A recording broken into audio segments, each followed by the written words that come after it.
Hey rookies, what's up? Welcome to another edition of the Bourbon Rookie, where I'm going to be doing a tasting of, as you can see, First Call whiskey. Not a lot of info on this company. I was trying to do a little bit of research. You guys can do your own. Mystery mash bill. 3 to 4 year old bourbons, from what I'm gathering. There are some reviews out there, so I'm getting a little bit of information off other people's reviews. Pretty sure this is sourced. I don't think this is like even though it's straight, I'm pretty sure, because it says it was bottled by Kentucky Whiskey Bottling in some town in Kentucky. But meanwhile, the manufacturer, the owner, producer is LJW Whiskey Company, and they are apparently over the past 4-5 years have been going into Kentucky, buying property, building, production warehouses and stuff like that, getting themselves going. You can look them up, and their website says "website coming soon." It's just a photo. So we have a little bit of a fun thing with it's a little bit of a mystery bourbon, and hey, for $30 and $35, let's see if it's any good. All right, so we've got these bottles open and poured. It's only been about a minute, and I'm starting with the Kentucky Straight. Now, really nice nose. I was gonna say odor, like an asshole. Really nice nose to this. A lot of caramel, butterscotch.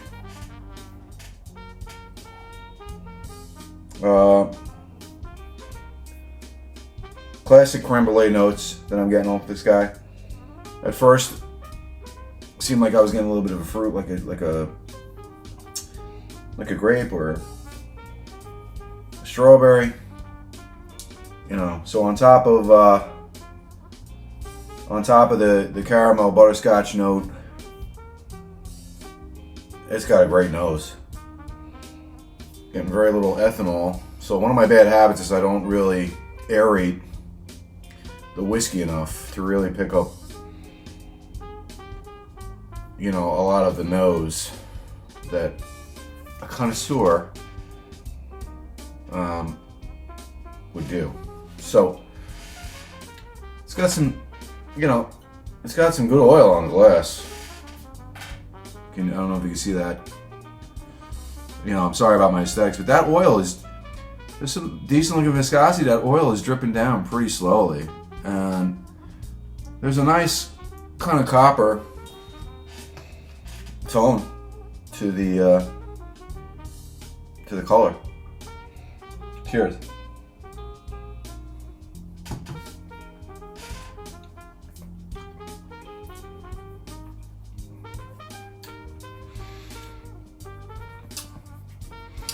Wow. So that wasn't what I was expecting with a 90 proofer. It almost starts off really flat and really smooth and pretty creamy, right on the tip of the tongue. And then as you start to swallow and bring it to the middle and the end, it's got a pretty good finish to it. Nice hug. A lot of oak in there. The oak really starts off, like I said, with that smoothness, that butteriness, creaminess.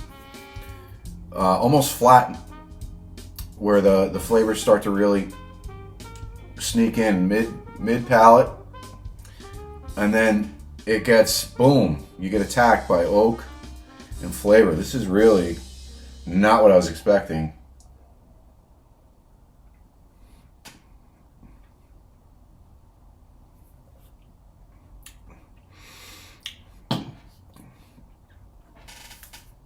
For a 90 proof, there's some decent complexity with this.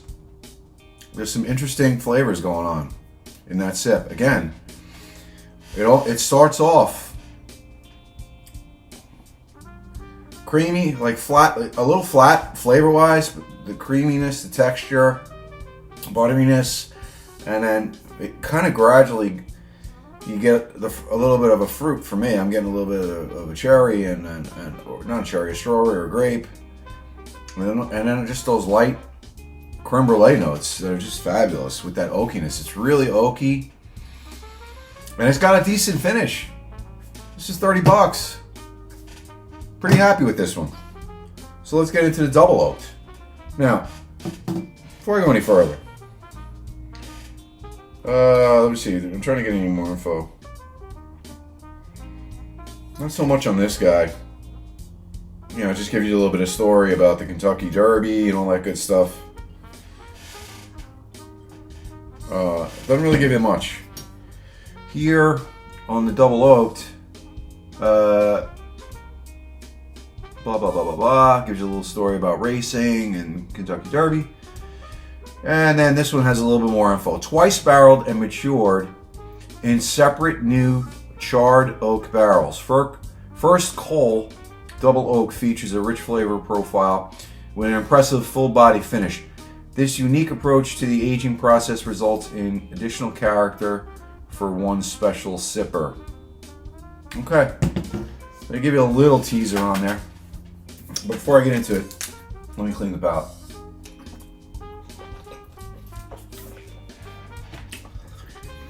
So, again, this has all the same nose, a little bit more of a dark chocolate note in this one. So, yeah, I'm getting the grape, strawberry thing, butterscotch, creme brulee, caramel, all those notes, and then a little bit of a dark chocolate. For me, this is just me. Really good, really great noses on these. Cheers.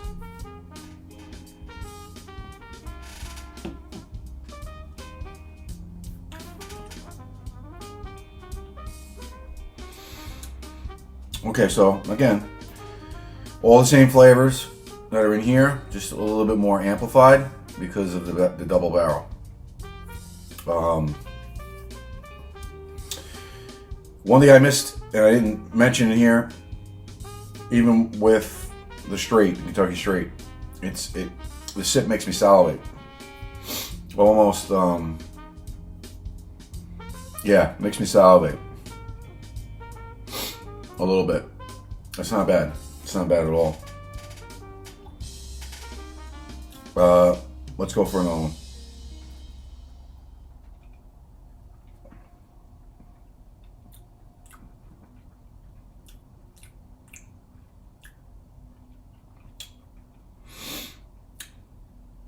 Okay, I'm getting more of an oak presence here, more of a wood presence on this one.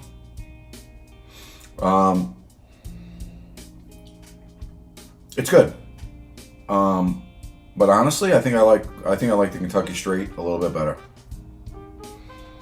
There's almost a little bit too much wood in here.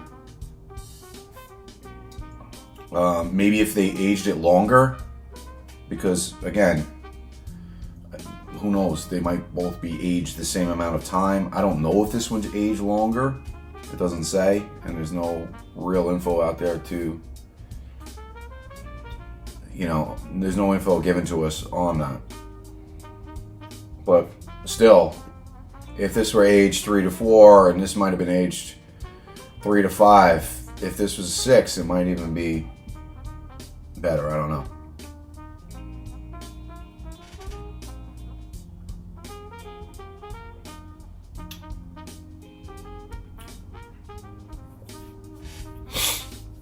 Yeah, this one has a lot more wood, a little bit more dark, like a dark chocolate, like a real dark chocolate, like a bitter dark chocolate.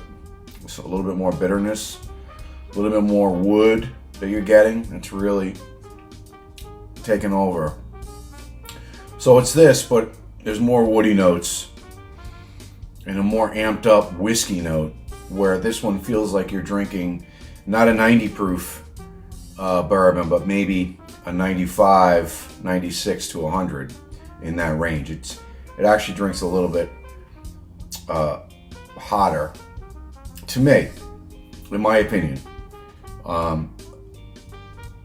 and I'm a novice at this. But anyway, I gotta be honest, either one of these is great. It just depends on what